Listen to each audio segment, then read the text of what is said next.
Leaders have also talked trade, security and migration. Collectively, the EU constitutes the African continent's most important trading partner. The AU-EU summit is the seventh in the 25 years of partnership between the two blocs. Leaders are hoping the meeting will help deepen ties. Europe is now begging Africa for partnership. Yes, you heard that right. The world is shifting fast. Trade wars, energy shortages, global conflicts, and growing pressure on supply chains. And in the middle of all this uncertainty, Europe is turning toward Africa like never before. Leaders in Brussels are finally admitting the truth. Europe and Africa now need each other. Why? Because Africa holds what Europe desperately lacks: a young population, fast-growing markets, critical minerals, raw materials, and new energy potential. At the recent summit in Luanda, European and African leaders signed major agreements covering clean energy, infrastructure, migration, trade, and green development. It was one of the clearest signs yet that Europe sees Africa not as a charity case, but as a strategic partner. But the real question is much bigger. What is pushing Europe back to Africa now? And more importantly, what does this renewed friendship mean for African youth, for African economies, and for Africa's future place in global politics? Is this a genuine partnership or a new chapter in an old pattern? In today's documentary, we uncover the forces driving this sudden European interest and what Africa must do to turn this moment into real power. Right now, Europe is trapped in a difficult position, and Africa may be the lifeline it desperately needs. Several global shifts have forced European leaders to rethink their strategy and admit something they once avoided saying out loud: we need Africa more than ever. One of the biggest reasons is Europe's growing green energy crisis. Europe has promised to become carbon neutral by 2050, but that dream requires massive amounts of renewable energy, new technology, and stable supply chains. The problem? Europe doesn't have enough of the raw materials needed to make that happen, and this is where Africa steps in. Africa is home to some of the world's richest deposits of critical minerals: lithium, cobalt, rare earths, and the metals needed for batteries, electric vehicles, and renewable energy infrastructure. In other words, Africa holds the keys to Europe's green future. Without Africa's resources, Europe cannot meet its climate targets. And that is exactly why European officials are suddenly rushing to rebuild ties, sign deals, and secure long-term partnerships across the continent. Africa isn't just rich in minerals, it is one of the most powerful sources of renewable energy on the planet. The continent has some of the best solar intensity in the world, vast wind corridors, and huge landscapes capable of producing clean energy at an unimaginable scale.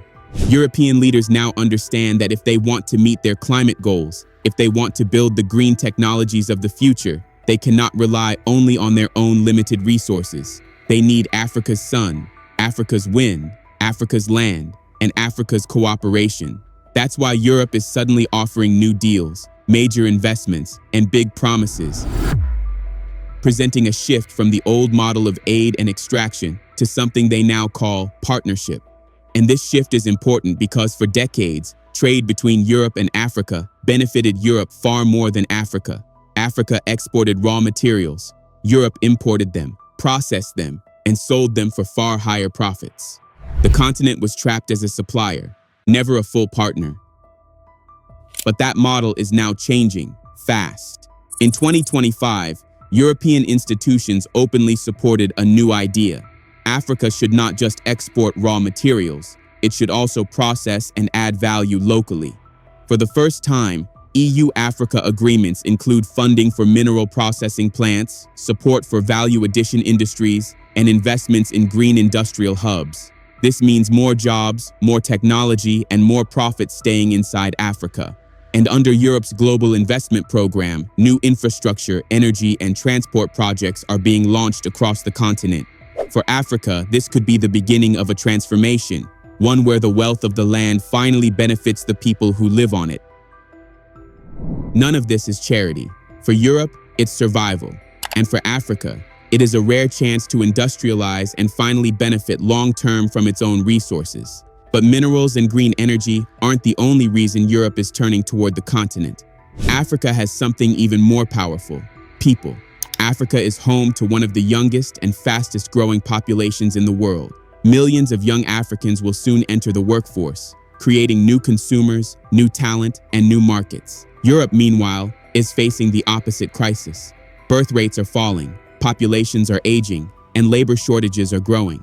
That's why European policymakers now see Africa not just as a supplier, but as a future partner, a source of innovation, energy, raw materials, and economic growth. Africa's demographic boom is becoming one of the most valuable assets on the global stage.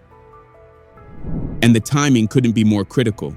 The world today is more unstable than ever. Wars, climate shocks, supply chain disruptions, competition for resources.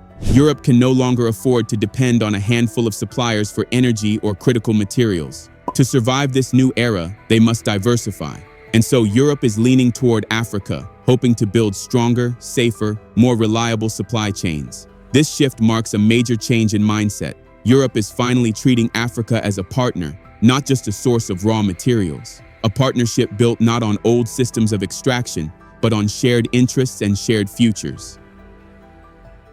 At this point, you're probably asking the most important question. What does Africa actually gain from this new partnership with Europe? Europe's benefits are obvious: access to Africa's critical minerals, new markets for European goods, reliable trade partners, renewable energy sources, and stronger alliances outside their traditional blocs. Europe clearly knows what it wants. But what about Africa? Will this finally be a balanced partnership, or just another one-sided deal dressed in new language? On paper, Africa stands to gain a lot: investments in infrastructure, energy, and industry, thousands of new jobs, skills transfer, and the ability to move up the value chain, from exporting raw materials to producing finished goods. In theory, this partnership could help Africa claim a bigger, more respected role on the global stage. But for now, it is only theory. Whether these promises become reality remains to be seen. What is undeniable, however, is that Europe is offering Africa more than it ever has before. After finally realizing just how much it needs the continent, Europe has stopped speaking in general statements and started acting. Throughout 2025, European governments launched major initiatives across multiple African countries: real projects, real investments, and real commitments. For the first time in decades, Africa isn't being approached with charity, but with opportunity. And that shift alone could rewrite the future of Africa-Europe relations. In March 2025, Europe made one of its biggest moves yet. The European Union unveiled a €4.7 billion investment package for South Africa, a massive deal aimed at helping the country shift from fossil fuels to clean energy, build modern infrastructure, expand digital connectivity, and even strengthen local vaccine and pharmaceutical production. But South Africa is only the beginning. Through its flagship Global Gateway program, Brussels is pouring money into dozens of African countries, building roads, railways, energy grids, digital networks, and renewable energy hubs across the continent. The message is clear: Europe wants to help Africa modernize, while securing its own access to clean energy, minerals, and reliable economic partners. But the most groundbreaking part of Europe's new strategy is this: they no longer want only raw minerals. For the first time, the EU is supporting projects that refine and process resources inside Africa: lithium, cobalt, rare earths, and other critical materials needed for green technology. Instead of exporting unprocessed minerals and losing 90% of the value overseas, Africa could now host the refineries, the factories, and the processing plants. This means more jobs, more industries, and more wealth staying on the continent. And for Europe, it means access to the materials it needs without depending on fragile or politically unstable supply chains. In other words, both sides finally gain something real. Interestingly, this new Europe-Africa partnership is no longer just about minerals, fuel, or energy. It is expanding into digital transformation, infrastructure, and even governance. Under a major 2025 agreement called the AU-EU Partnership Performance Acceleration Program, Europe pledged to help strengthen African institutions, modernize policy frameworks, and support broad development in energy, digital systems, and connectivity. Another initiative, the Africa-EU Space Partnership, will invest in satellites, early warning climate systems, and space-based data tools that help African countries respond to floods, droughts, and environmental risks. These are not small projects. They show a shift toward a deeper, more modern partnership built around technology, sustainability, and shared global challenges. Healthcare and manufacturing are being transformed as well. In late 2025, the EU announced new funding to boost local production of medicines, vaccines, and health technologies across countries like Nigeria, Rwanda, Ghana, and South Africa. The goal is simple: reduce Africa's dependency on foreign pharmaceuticals, improve access to affordable health products, and grow local industries. Instead of giving aid that creates dependency, Europe is now investing in factories, skills, and long-term capacity. For Africa, this shift from aid to industry could help build sustainable economies and reshape its role in global health supply chains. As we mentioned earlier, Europe's race to reach net zero emissions by 2050 depends heavily on Africa, its resources, its climate potential, and its young workforce. Through the Global Gateway Program and direct bilateral deals, Europe is now pouring investments into Africa's solar farms, wind corridors, and green hydrogen projects. The goal is twofold: expand clean energy across the continent, bringing electricity to rural areas and supporting green industries, while securing a stable supply of the materials Europe needs for its own transition. Africa gains modern infrastructure and access to cleaner, more reliable energy. Europe gains the minerals and clean power partnerships required to meet its climate goals. All these investments signal one clear truth: Europe has finally realized how much it needs Africa, not as a source of raw materials, not as an aid recipient, but as a strategic partner. Under this new model, Africa gains infrastructure, jobs, skills, industries, and long-term economic opportunities. Europe, in return, gains stability, resources, clean energy, and diverse supply chains that make it less vulnerable to global shocks. Together, they are attempting to build a partnership based on shared prosperity, sustainability, and, for the first time in a long time, mutual respect. If this new model succeeds, it could completely reshape global trade and power dynamics, and finally place Africa on a path toward real industrialization and real global influence. For the first time, Africa could move from the sidelines of the world economy to the center. But we must be honest, all of this is still on paper, and that is exactly why Africa must be cautious. Europe may be offering big investments and impressive partnerships, but history has shown us that big promises often come with hidden risks. Africa cannot walk blindly into a new relationship without learning from the past. As Europe comes closer, Africa must protect its interests. That means negotiating from a position of strength, demanding fair terms, insisting on local value creation, and ensuring that African industries, not foreign companies, benefit the most. This new friendship can reshape the continent, but only if Africa makes sure the partnership truly serves its people. In this global power shift, Africa finally has leverage. Now the question is, will it use it wisely?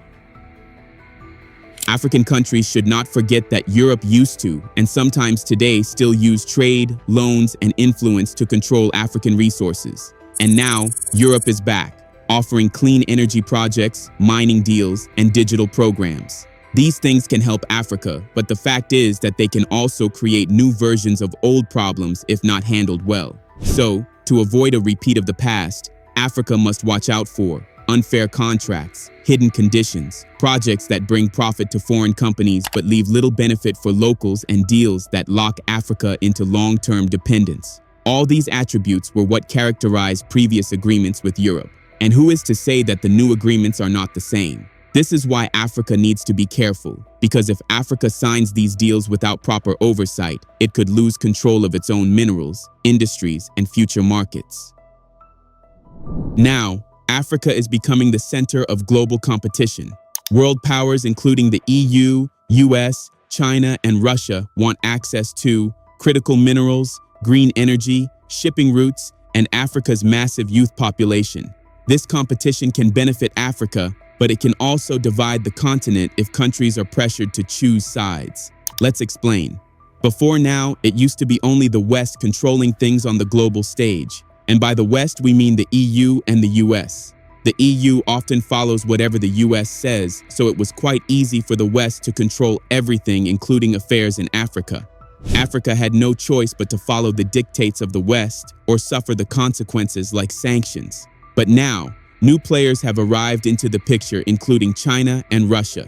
And recently, especially under the leadership of Trump, the EU is becoming independent of the US, choosing to make its own decision. Now, each of these players have their own interests and goals. Europe wants to reduce its dependence on China. The US wants to counter Russia. China wants to gain prominence in the global stage and is competing with the West to invest heavily in African infrastructure. Russia is expanding security partnerships in Africa, so the fact is that if Africa is not careful, it may become a battleground for global interests again. Another point we want to outline is that Africa needs to be careful in accepting offers from Europe.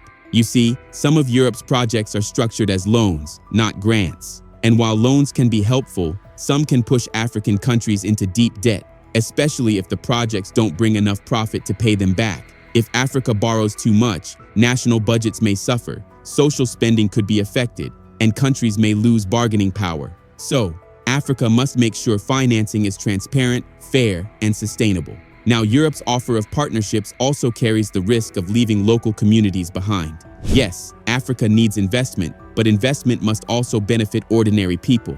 We have seen this play out in previous offers. Foreign companies would control the country's entire industries and ignore local workers, farmers, small businesses, and communities living near mining or energy projects. Sometimes they even cause irreparable damages to the environment, including souls and sea, making it unbearable for the people to thrive. If Africa allows foreign investors to dominate without oversight, it could repeat the same mistakes from past decades. The goal is not just to build projects, but to build a better life for Africans. And this brings us to one of the biggest risks of all, technology. Europe wants to help Africa build digital infrastructure, satellite systems, and advanced tech networks. But Africa must pause and ask the hard questions. Who controls the data? Who owns the digital platforms? Will African tech companies grow? Or will Europe dominate the digital space? Will Africa build its own software or become dependent on foreign systems forever? Because in today's world, technology is power. And if Africa loses control of its digital future, it loses control of everything else. So, how does Africa protect itself? Should it reject Europe's offers entirely? Not necessarily. Africa doesn't need to walk away. It needs to walk in stronger. That begins with building powerful negotiation teams, something many African governments still lack, but desperately need. When Europe comes to the table, they bring armies of experts, lawyers, economists, strategists, all trained in international law and skilled at crafting deals that benefit them. Meanwhile, African negotiators are often underprepared. They do not fully read or understand the agreements placed before them. They focus on the large sums of money offered up front, while ignoring the long-term risks hidden in the fine print. This is how Africa has been trapped in unfair deals for decades. If Africa truly wants this partnership to benefit the continent, it must negotiate like a global power, not a desperate borrower.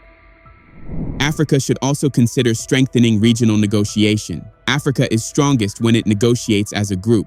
Regional blocs like ECOWAS, SADC, EAC, and AES can demand better terms from Europe. Additionally, Africa must use everything to its advantage, including using competition between global powers. The fact is that Africa does not need to choose between Europe, China, Russia, or the US. The only thing that Africa should focus on when choosing is what benefits the continent the most. If the best deals would come from China or Russia, then that's what should be chosen. If possible, Africa should play partners against each other to get the best deals. The bottom line is this: Europe coming to Africa is not the problem. The real question is, will Africa control the relationship this time or be controlled again? If African countries stay united, negotiate wisely, and put citizens first, this new opportunity could help build a strong and independent Africa. What are your thoughts? Let us know in the comment section below. Don't forget to like this video, drop a comment, and subscribe to our channel.